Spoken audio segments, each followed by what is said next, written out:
Moikka kaikki, mä oon Erika. Ja mä oon Johanna. Ja me ollaan Pikku Pakkonen podcastin hostit. Voiko OCD:stä toipua? No kuule, todellakin voi. Mutta miten? Sitä kannattaa jäädä kuuntelemaan. Tervetuloa. Kyynele kuivataan, entinen on jäänyt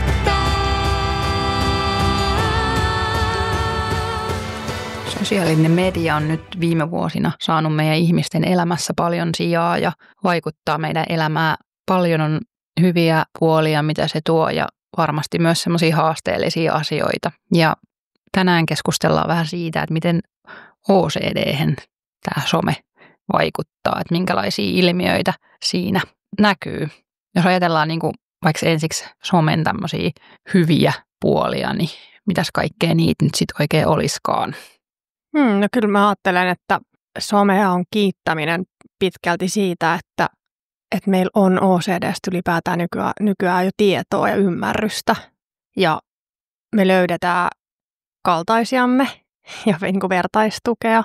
Ja se stigma, miten sitä on saatu lievennetty, niin kyllä mä niin kuin ajattelen, että some on se, mikä on auttanut kaikkea tätä, että se näkyvyys on lisääntynyt ja ymmärrys kasvaa koko aika, tietoisuus leviää. Ja jos mä ajattelen vaikka nyt esimerkiksi sitä 8 vuotta taaksepäin, jolloin mä oon saanut diagnoosin ja ennen sitä, kun ei tiennyt yhtään, mistä on kysymys, niin sitten kun mä silloin sen diagnoosin sain ja ymmärsin, että hei, mulla on tämmöinen juttu kuin OCD. Ja sitten kun mä rupesin perehtyä siihen asiaan, no silloin ei ollut vielä suomenkielistä somemateriaalia saatavilla, tai sitä ei, kukaan ei tehnyt sitä suomeksi, niin Jenkeistä ja Briteistä ja mistä näitä nyt oli semmoisia sivustoja, mitä mä sitten Instas rupesin seuraamaan ja YouTubesta kuuntelin tosi paljon videoita. Ja sitten se, mitä suomeksi silloin oli, niin oli kyllä Facebookissa sitten jo nämä vertaisryhmät. Se oli myös semmoinen niin kuin wow-juttu silloin, että mä sain sieltä kaltaisiani löysin ja pääsin jakamaan niitä kokemuksia ja ajatuksia. Ja se oli merkittävä asia se some silloin itsellä niin kuin omalla kohdalla. Joo, mä muistan kanssa, että mä löysin sun ne YouTube-videot, mikä oli semmoinen tosi merkittävä asia siinä oivalluksessa siitä sairaudesta ja sitten se tiedon hakeminen lähti, että on kyllä niin kuin merkittävä osuus ja jotenkin toi niin kuin millä tavalla rohkeasti tälläkin hetkellä somea tehdään OCD:stä ne, jotka tekee, niin todella tärkeä rooli siinä asiassa, että tuoda sitä esiin, kuinka tämän sairauden kanssa selvitään ja kuinka ihan tavallisia ihmisiä me ollaan sen sairauden takana. Ja mun mielestä somessa, vaikka muuten ehkä on vähän tämmöinen harmaa ajatus siitä OCD:stä, että voiko siitä toipua, niin mun mielestä ne sometilit on jotenkin semmoisia toivoa tuovia, että niissä on semmoinen asenne, että tästä voi kyllä selvitä. Joo. Mutta varmaan niinku kriittisesti siihen pitää suhtautua kuitenkin siihen somemaailmaan, että jos se on semmoinen ensimmäinen kosketus, mutta sitten siitä se faktatieto periaatteessa. Joo, niinpä, että ei se ole niinku semmoinen mikään, se mitä sanotaan somessa, niin se ei ole niinku yksi ainoa oikea totuus. Että totta kai se pitää niinku suodattaa. Mutta se on niinku, se on hyvä näkyvyyden tuoja, ymmärryksen lisääjä, että sä saat jotain vähän lihaa luitten ympärille ja sit sä voit lähteä itse hakemaan sitä tietoa lisää sitten, mitä sä haluat sit saada, niin löytää sit paremmista ja oikeista lähteistä. Mutta se on kyllä semmoinen hyvä, mikä tuo sitä aihetta kuitenkin esille. Ja siellä on paljon semmoisia asioita, mihin sä voit samaistua ja saada sitä sellaista, että hei edes niin kuin validoida sitä sun omaa kokemusta. On.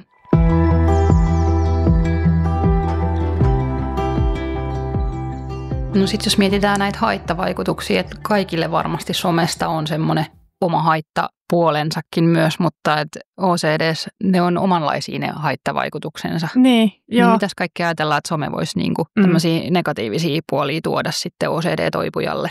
Jos nyt ihan lähdetään vaikka siitä, että onhan se, tai mä en tiedä Johanna tunnistatko sä itseäsi, mutta mä ainakin tunnistan ja sitten niinku asiakkaistakin kyllä. Että sillä somella sä pystyt harhauttaa ittees, että sit kun sä jäät pläräämään sitä puhelinta, on se sitten Instagrami tai sitten joku TikTok tai mitä sitten ikinäkään, niin sä jäät vaan sitä somea pläräämään ja selaamaan sitä, niin sillähän sä vaan koko aika niin kuin harhautat sitä omaa työstämistä Ja sitten kun sua ahdistaa, niin siinä on vaan helppo uppoutua siinä someen ja jotenkin niin kuin lasittuneella katseella tuijottaa sitä ruutua ja sitten sun ei tarvitse kohdata sitä sun omaa sisäistä maailmaas. Et se on sellainen, mitä sitten helposti käytetään vähän semmoisen ohituskaistana, että ohitetaan nyt tämä oma olotila tällä. Ja on ne vähän semmoisia tyhjän olonkin täyttäjiä. Niin jo, joo. Sitten ei ehkä pääse niin kuin ne, mitä siellä on sitten. Ja sitten vaan, että no nyt mulle ei mitään, niin se pitää vähän semmoista niin, kyllä. ylivireyttä siinä. Kyllä. Ja sitten niitä YouTube-videoitakin, niin sähän saatat jäädä niitä vaan katsomaan vakuuttelun vuoksi, että sä saat niistä sitä vakuuttelua niistä videoista. Ja sit sä katot niitä uudestaan ja uudestaan. Samoin videoita, mitä sä oot kattonut aikaisemminkin. Mulle esimerkiksi oli Ali Greymondin videoissa sellaisia, että mä olin jotenkin korvamerkinnyt ja mä olisin tallentanut sen YouTubeen itselleni, että tämä oli tosi hyvä video, tästä mä sain tosi hyviä aha-elämyksiä. Sitten mä aina palasin niiden samojen videoiden pariin, mistä mulla tuli jotenkin semmoinen hyvä vakuuteltu olo, niin sitten mä palasin niiden pariin, kun mä taas ahdisti.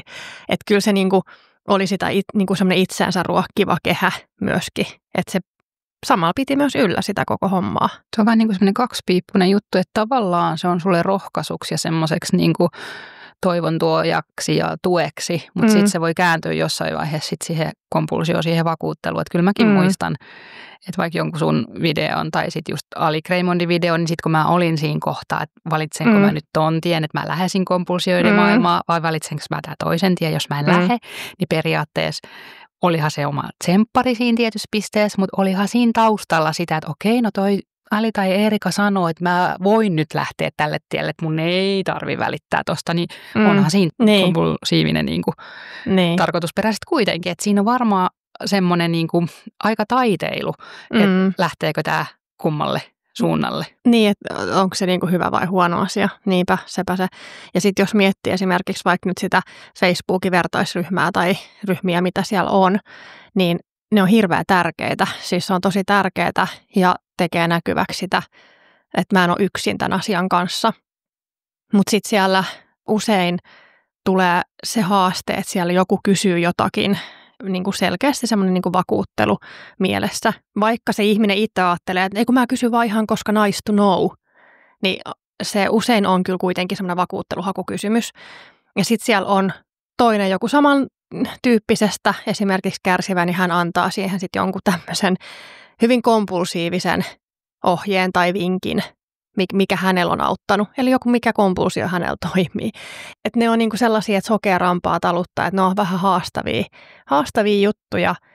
Ja yritetään auttaa, mutta sitten se menee vähän ojasta allikkoon. Niin, just näin. Mutta ne on tärkeitä, ne on tosi hyviä, mutta siinä on sitten se, että koska ne muuttuu sitten jotenkin niinku huonoksi asiaksi, niin se on vähän semmoinen haastava pinta. Jos palataan vielä tuohon aiheeseen, että milloin se muuttuu se YouTube-videoiden katseleminen kompulsiiviseksi, niin pystyykö se OCD-tyyppi jotenkin sitä sitten, kun se on siinä pahassa kuplassansa, niin pystyykö se tekemään siinä semmoista tietoista ajatustyötä, että hei, että nyt tämä menee kompulsioksi tai nyt tämä on mulla vaan niinku toivon tuojaksi vai mitä sä ajattelet siitä? No mitäs Johanna, jos sä mietit omalta kohdaltasi nyt vaikka sellaista tilannetta, että kun sä oot siinä OCD-kuplassa oikeasti ja nyt unohdat se somen ja se, että sä mieluummin niin kuin lukittaudut siinä sun huoneeseen ja suljet ne verhot ja sanot sun lapsille, että älkää päästäkö kavereita tänne meille, koska äiti ahdistaa, että nyt ne teidän kaverit saa aivovauriot ja se on äitin vika. Onko sun helppo nyt tätä jotenkin itse sit hahmottaa tai sitä ajatella, että tämähän on hei nyt Johanna kompulsio, että tätä ei ole järkevää tehdä. Tosi hyvin. Eli kun oot kuplassa, niin eihän sulla ole järkeä siinä, että sä kelaat ja kelaat ja kelaat. Joo. Et sama se on tässä some-asian kanssa. Ja mä väitän, että se on vielä ehkä jopa vaikeampi somen kanssa sitä hahmottaa, että hei, tämä on nyt kompulsiivista. On, koska siinä on se periaatteessa hyvä asiakin. Niin, siinä on hyvät puolet mukana, niin sitten se on hankalaa. Ja sitten muistaa myös sen, että koska OCD on addiktiosairaus ja some on myös tosi addiktoiva. niin kyllähän meillä on sitten helposti tavallaan, että se tulee se addiktio myös siihen someen, että sitten sä meet tavallaan autopilotilla, että sä et enää edes tee itse tietoisesti niitä valintoja, vaan saa just sillä lasittuneella katseella tyyliin, tai se tulee niin automaattisesti se puhelin käteen ja sä avaat sen somen, niin se on semmoista niin addiktoivaakin se käyttö hyvin helposti. Joo, se on tosi haastavaa tässä OCD:ssä just toi. Sulla menee ne aivot pois päältä niin sanotusti jotenkin. Kyllä. Niin mikä ei ole enää tietoista valintaa. Et mun mielestä siitä niin kuin pois pääsiminen siitä tilasta on erittäin haastavaa. Niin no, sepä se.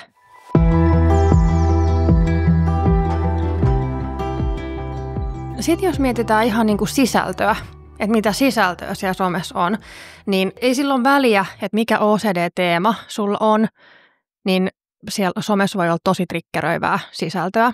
Ja nyt sanotaan näin, että triggerithän ei ole huono asia. Että onhan triggereitä niin kuin myös tultava, ethän sä pääse niin kuin eteenpäin, jos sä välttelet triggereitä. Mutta sitten taas mä ajattelen itse niin, että se somen levittämä kuva maailmasta on välillä oikeasti vähän semmoinen, aika semmoinen, no ehkä kaikki ymmärtää, mistä puhutaan, kun puhutaan siitä somemaailmasta, niin se ei ole aina ihan kauhean realistinen. Niin ne triggerit ei välttämättä ole hyviä, niin sanotusti hyviä triggereitä, semmoisia, mitkä vois meitä viedä siinä sairaudessa eteenpäin. Että ne on oikeasti myöskin semmoisia niin kuin haitallisia, vahingollisia. Ja kaikki OCD-teemat löytää somesta kaikenlaisia ahdistavia asioita. Toki me ei voida siltä välttyä. Ei maailmassa pysty välttymään triggereiltä ikäviltä asioilta. Se on fakta. Mutta sitten jos mietitään esimerkiksi, on muutamia teemoja, muutamia OCD-teemoja, joille se some jotenkin tarjoilee ehkä vähän enemmän vielä kaikkea kuin mitä monella muulle. Ja nyt jos mietitään vaikka sitä ihmissuhde-OCD:tä, erityisesti parisuhde-OCD:tä. Some on tosi paljon täynnä sellaista kaikkea neuvoa ja vinkkiä siihen, että milloin tiedät, että on aika erota. Ja mulla oli näitä ihan valtavasti, siis mun somefiidi oli täynnä tämän tyyppisiä.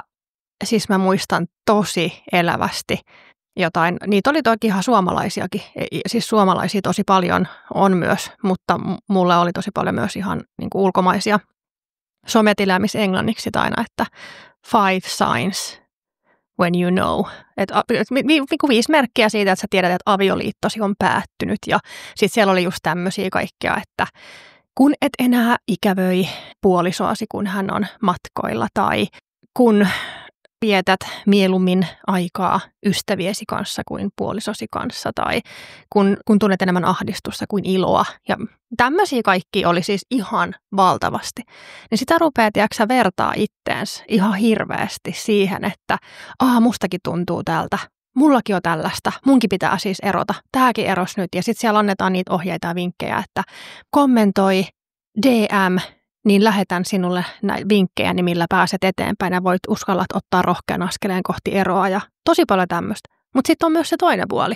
Ja se tuodaan hirveästi esille sitä, kuinka hyvä, intohimoinen parisuhde on.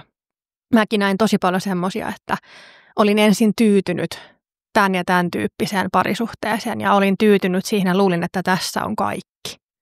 Ja sitten tajusin, kun vihdoin uskalsin ottaa rohkean askeleen ja mennä eteenpäin, niin sitten mä löysin oikeasti elämäni rakkauden. Ja nyt on intohimoa, nyt on sitä ja tätä ja tota.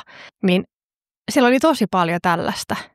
Kun voidaan ajatella, että nämä ihan ihmisille, joille ei ole OCD:tä, niin on isoja asioita ja jotenkin niin kuin mun mielestä hirveä yleistys se, että nämä merkit on se saati. Sulla on ihmissuhde OCD, parisuhde OCD. Niin nehän on ihan potenssia miljoona. Kyllä. Sä oot niinku jatkuvassa semmoisessa, kun sä oot muutenkin hälytystilassa, niin sit kun se some syöttää vielä ihan koko aika, niin se on semmoista niinku, no en tiedä voiko sanoa aivopesua, mutta tavallaan siis ruokkii sitä jatkuvasti sitä sun ahdistusta ja olotilaas. Ja tämä on ehkä yksi erityispiirre tässä somemaailmassa OCD-tyypille, mikä pitää ottaa huomioon. Kyllä, ehdottomasti. No sitten jos mietitään, mikä on toinen sellainen, mistä mulla on itsellänikin kokemusta, niin seksuaaliseen suuntautumiseen liittyvä OCD ja ylipäätään seksuaalisuuteen liittyvä OCD. Mitä tämä seksuaalisen suuntautumisen OCD periaatteessa pitää sisällään? Sä kyseenalaistat sitä sun omaa suuntautumista, se tykkääksä sittenkin samasta sukupuolesta tai sä tykkäät samasta sukupuolesta, niin mitä jos mä tykkäänkin eri sukupuolesta. Mutta sitten on myöskin semmoista ihan niinku sukupuoli niinku dysforiaan liittyvää OCDtä, että mitä jos olenkin väärässä sukupuolessa ja niin poispäin. Että myös siihen liittyvää OCD on olemassa ihan oikeastikin.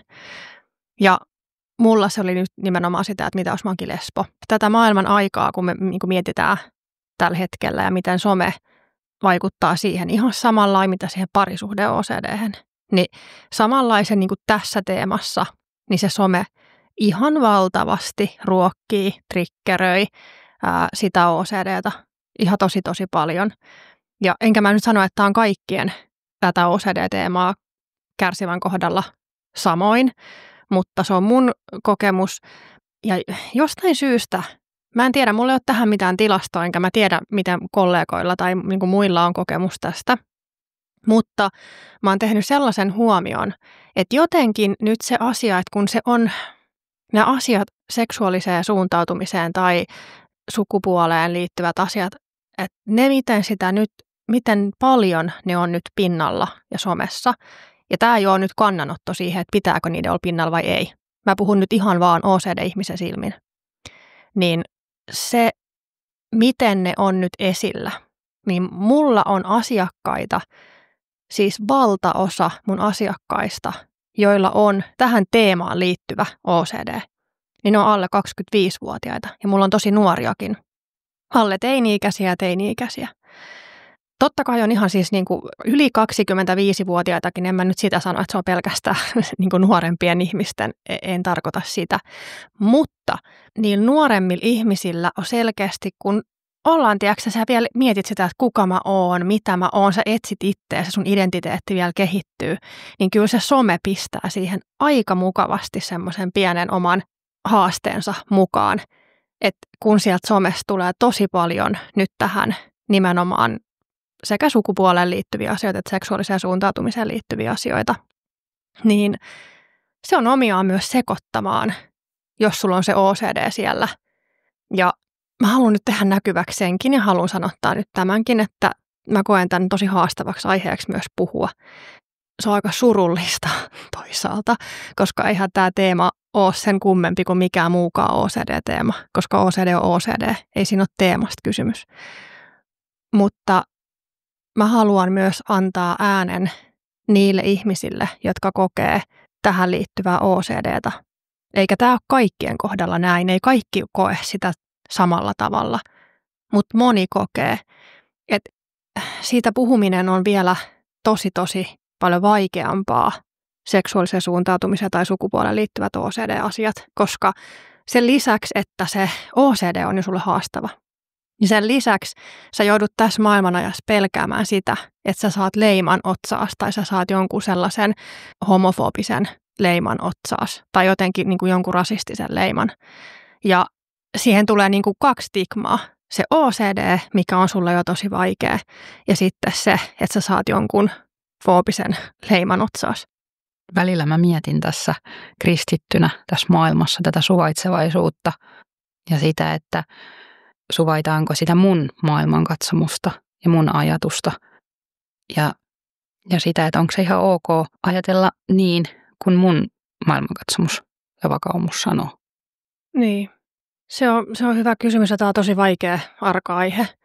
Ja mä seison sun takana siinä asiassa, koska kyllähän mulla on sama kristillinen vakaumus ja ajattelen asioista samalla tavalla kuin sinä tai sen, niin kuin sen maailmankatsomuksen kautta ajattelen samalla tavalla kuin sinä kristillisen vakaumuksen kautta näistä asioista. Ja no, ehkä me ei enää mennä sen syvemmälle siihen, että voidaanko me niin kuin oikeasti omina itsenämme esiintyä tässä maailmassa tällä hetkellä.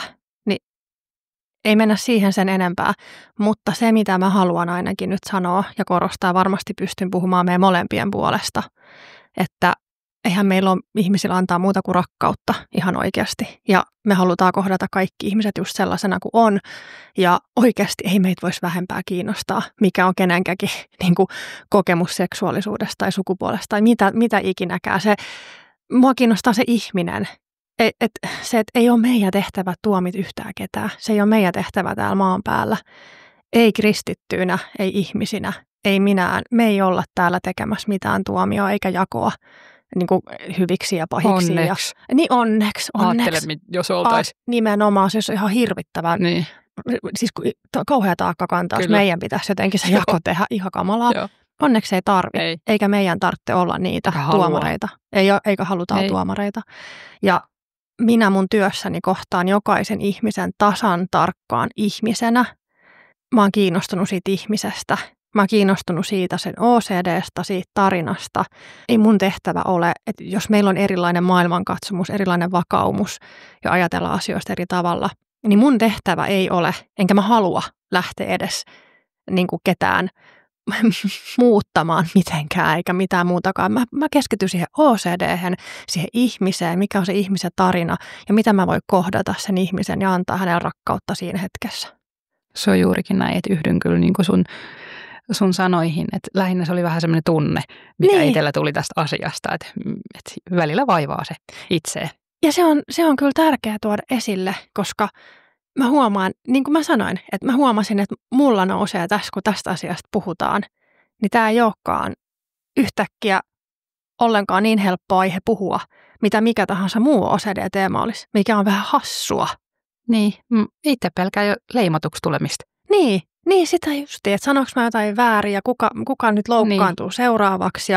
Mutta hei, tässä me tullaan jälleen tähän somen negatiivisiin puoliin. Joo.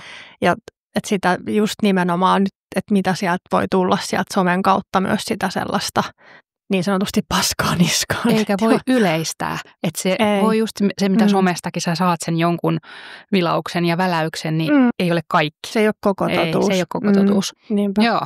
Mutta tärkeä asia nostaa myös esille se, että oikeasti se some ruokkii myös paljon, se antaa ideoita, valitettavasti huonoja ideoita OCDlle, uusia asioita, mihin tarttua, mistä lähtee seuraavaksi ruminoimaan.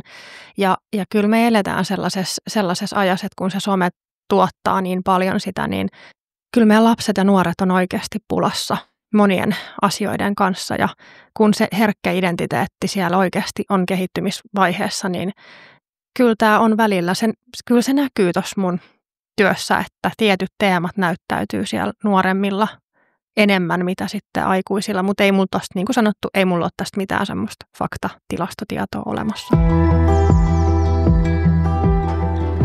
Jos palaan vielä sen verran tuohon seksuaalisen suuntautumisen OCD:hen, niin miten sen voi tunnistaa, että nyt on kyseessä OCD tai seksuaalisesta suuntautumisesta? No se on vähän, tiedätkö, Johanna, sama asia kuin kysyisi, että mistä sen sitten voi tietää, jos on vaikka harmo-OCD ja pelkää, että vahingoittaa lapsiaan, niin mistä sen sitten voi tietää, että oikeasti on murhaaja tai onkin vaan OCD. Totta. Tämä on niinku sama kysymys, että if it walks like a duck, if it talks like a duck, it's a duck. Että jos se kävelee kuin ankka, jos se vaakkuu kuin ankka, niin se on ankka. Eli OCD on OCD. Ja jos sä oot niin kuin asiantuntijan kanssa tekemisissä, ammattilaisen kanssa tekemisissä, niin kyllä se tunnistaa sen OCDn sieltä. Ja sitten lähdetään hoitaa sitä OCD. Että ei koskaan se teema ja se, mihin se OCD heijastuu tai miten se näyttäytyy, se ei ole se, mitä hoidetaan. Se ei ole se pointti. Mäkin olen ollut mun miehen kanssa pariterapeuteilla, useammalla eri pariterapeutilla, hoitamassa meidän parisuhdetta, mutta ei mikään mennyt eteenpäin, koska ei ollut kysymys meidän parisuhteesta. Sama juttu, koska mulla on ollut seksuaalisuuteen liittyvä OCD, niin mä oon ollut seksuaaliterapiassa pohtimassa, että no oonko mä lesbo tai oonko mä bi vai mikä mä oon, eikä mikään mennyt eteenpäin, koska se pointti ei ole se, mihin se OCD liittyy, vaan se pointti on aina se OCD. Ja se asiantuntija kyllä sieltä osaa sen bongata sen OCDn. Sitten OCDt lähdetään hoitamaan. Se ei ole edes niin kuin se pointti, että onko se nyt murhaaja vai eikö sä ole murhaaja ja miten tämä murhaajuus nyt saataisiin susta pois tai. Niinpä. Ja siellä ei mietit, että tuleeko mun erot vai ei tule erot vai olenko mä nyt homo tai onko mä nyt lesbo. Ei. Niitä ei mietit. Se ei ole se pointti, kun se OCD on se Kyllä. pointti. Just näin. Ylläri kysymys, Johanna. Mikä on sun lempivuoden aikas? Syksy. Ai että. Mä jotenkin rakastan sitä pimeää, mä oon vähän hassu. tulee pimeätä ja kylmää ja tuulee ja saa kaivaa kynttilät esiin ja laittaa himmennettyjä valoja ja mennä sohvan nurkkaa. Mun mies oli aluksi vähän ymmällään, kun mulla on sellaisia pieniä niin kuin lamppuja, jalkalampuja, pöytälampuja joka paikassa. Ja mä en halua, että kattolampuja laitetaan. Joo, että mä mulla sama. Tykkään sellaisesta tunnelmavalaisusta. Ja nyt mun mies onkin kehittänyt semmoiset, että ei tarvitse yhdestä napista painaa niin kaikki valot sammuu, koska hän joutui aina sammuttamaan niitä valoja, kun hän tuli viimeisen nukkumaan. Mutta syksy ehdottomasti. Siinä on myös se arjen alkaminen kivaa ja jotenkin se tunne, kun kesän jälkeen tulee viileetä ja menee lenkille, että ei ole niinku semmoinen tuskahikine, vaan saa kokea se raikkaa ilma jotenkin siinä kasvoilla. Sä pystyt oikeasti hengittämään raitista ilmaa. Se on hieno. Niinpä. Mä tykkään kyllä myös syksystä. Sitten mä tykkään myös talvesta. Mä en ole ihan varma, että kumpi on kivempi, talvi vai syksy. Että mä kiikun siinä. Välillä mä ajattelen, että talvi, mutta sitten taas toisaalta syksy, mutta en tiedä. Hei, 4 vuoden aikaa parasta lahjaa. Hei, se on ihan huikea. Mä tykkään, siis tykkään kanssa. 4 vuoden aikaa huikea juttu. Mikä viikonpäivä on sun mielestä kivoin? Mikä viikonpäivä? Nuorempana mä automaattisesti olisin vastannut, että no perjantai tai lauantai tietenkin. Toisaalta, en mä tiedä, onko se tällainen vanhempanakaan silti sen kummempaa. Kyllä perjantai ja lauantai on tosi kivoja. Mutta mä tykkään myös ihan arjesta, siitä tavallisesta arjesta, että en mä nyt tiedä. Mä en esimerkiksi pysty sanoa, että mikä mun inhokkipäivä on. Että mun maanantai ei esimerkiksi ole mun inhokkipäivä, että ei se ole musta mitenkään. Arjen alkaminen ei ole musta huono asia ollenkaan. Ehkä sitten kivoin voisi olla sitten se perjantai tai lauantai. Vähän viikosta riippuu, mitä tapahtuu. Soisin. Jotain kaunista, aamun kaste hohtava, tie sinne missä ei ootkaan tie. Kiitos mukanaolosta. Toivottavasti jakso herätti ajatuksia. Ja hei, me kuullaan mielellään teidän kommentteja meidän somessa, Pikku Pakkonen. Seuraava jakso ilmestyy viikon päästä. Kuullaan silloin. Jep. Heippa. Moikka. Kyynele